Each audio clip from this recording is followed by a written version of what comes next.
네, 오늘 두 번째 고성급 칼럼은 김영현 측의 기자회견으로 내란죄 물 건너갔다입니다. 김영현 전 국방장관은 변호인단을 통해서 기자회견을 했는데 비상계엄은 정치 폐악질의 경종을 울리기 위한 것이었다라고 하는 것이 핵심입니다. 김영현 전 국방장관의 기자회견문, 변호인단이 대신 낭독한 기자회견문은 비상계엄의 선포 배경이 먼저 나옵니다. 계엄 선포의 배경. 첫째, 국회를 이용한 정치 폐악질에 대하여 경종을 울리기 위한 것이었다. 둘째, 대한민국 선거에 관한 국민적 의혹을 해소하고 규명하기 위한 것이었다. 셋째, 우리 사회 곳곳에 진지를 구축하고 암약하고 있는 종북주사파 반국가 세력을 정리하여 자유대한민국을 미래 세대에게 물려주기 위한 것이었다. 이런 배경하에 대통령의 비상계엄 활동이 있었다고 주장합니다. 따라서 대통령의 통치권 행사인 비상계엄은 내란죄로 의율할 수 없다. 비상계엄은 내란에 해당할 수 없다. 는 주장을 하는데 그 주장의 내용은 이렇습니다. 대통령의 적법하고 정당한 비상계엄 선포는 내란이 될 수 없다. 이 비상계엄은 해제 또한 국회의 해제 요구에 따라 적법하게 이루어졌다. 따라서 더불어민주당이 자기들이 갖고 있는 권한을 남용해서 22건이나 탄핵하고 예산 0원으로 만들면서 그것은 자기들의 정당한 헌법적 권한이라고 주장하면서 헌법에 적시되어 있는 대통령의 비상계엄권은 내란이라고 주장하는 것은 그 자체로 모순된 주장이다. 특히 비상계엄에 있어서의 이 비상한 상황, 비상한 사태에 대한 판단은 전적으로 대통령의 고유 권한이다. 외신은 작금의 사태에 대하여 민주주의 작동으로 보도하고 있다. 이 민주주의 작동은 대통령이 계엄을 선포하고 국회가 계엄을 해제하고 그 국회의 요구에 따라서 계엄이 해제된 지금까지의 전체 상황을 민주주의 작동이라고 보도하고 있는 것이다. 계엄은 경종을 울리기 위한 차원이었지 실질적 전면적 계엄이 처음부터 아니었다. 사상자가 전혀 없었고 계엄 해제 후 각 지휘관의 통제하에 질서 있게 철수한 것이 바로 그것을 입증하는 것이다. 이 문제를 김영현 전 장관은 다시 한번 강조합니다. 계엄 선포 시각이 오후 11시였다. 수차례 대통령이 밝힌 바와 같이 10시 반이었죠. 이번 계엄은 국회의 반헌법적 행태에 대하여 경종을 울리는 것이었다.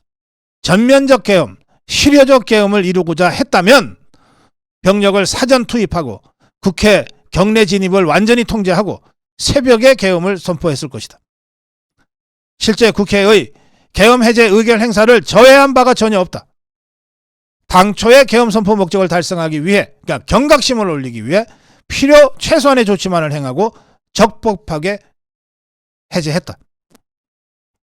이 계엄 투입 병력 작전의 기본 원칙은 세 가지였다. 첫째, 돌발 상황, 우발적 충돌의 위험을 최소화하기 위하여 간부 중심의 최소한의 인원으로 병력을 구성했다.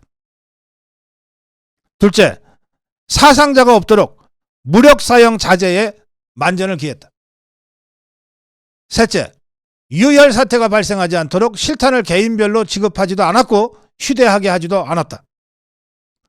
투입한 병력 규모도 국회를 전면 통제할 수 있는 규모가 아니었다. 그 다음에 포고령, 담화문, 계엄 선포 등 계엄 관련 문건의 작성과 관련해서 국방부 장관의 지휘에서 김영현은 초안을 작성했다. 대부분의 내용을 김영현 장관이 직접 작성했고 대통령이 이를 검토 일부 수정하였다. 대통령은 문구 등 수정한 것 이외에 딱 한 가지 통행금지 사항을 삭제할 것을 지시했는데 계엄은 일반적으로 국민들에 대한 통행금지 또는 제한을 가하는 것을 내용으로 한다. 그래서 장관의 작성 초안에 이 같은 내용이 포함되어 있었으나 대통령이 이번 계엄은 국회의 경종을 울리고자 하는 것이 목적이므로 일반 국민을 향한 것이 아니라는 것을 강조하면서 국민 생활의 불편이나 경제활동 등을 고려하여 국민들에 대한 통행금지 조항을 삭제하도록 지시하였고 지시에 따라서 삭제했다. 이렇게 설명했습니다. 이 김영현 측의 기자회견으로 윤석열 대통령과 수많은 사람들을 내란죄로 누명을 씌워서 얽어 넣으려고 하는 종북 주사파들의 음모가 완전히 물 건너갔습니다. 이걸 내란죄로 규정해서 사법 처리를 하려면 김영현 장관을 내란죄로 우선 잡아 넣어야 됩니다. 김영현 장관 위에 대통령이 있죠. 그리고 김영현 장관 밑에 이러저러한 사령관들이 있어요. 그러니까 김영현 장관이 내란죄 적용의 관문인데 그 김영현 장관의 입장이 바로 이겁니다. 나 내란하려고 한 거 아니다. 저는 김영현 장관의 이 기자회견으로 내란죄 적용이 물 건너가게 됐다. 이렇게 판단합니다. 어제 우리 자유파 국민의 입장에서 볼 때 이 탄핵 국면에 매우 중대한 두 가지 사건이 있었던 겁니다. 하나는 김영현 장관의 기자회견을 통해서 내란죄가 물 건너간 사건이 있었다. 그리고 한덕수 권한대행의 대국민 담화로 대통령 탄핵이 물 건너가는 사건이 있었다. 국면이 확실히 전환되고 있다. 우리는 이길 수 있다. 고성국 칼럼이었습니다.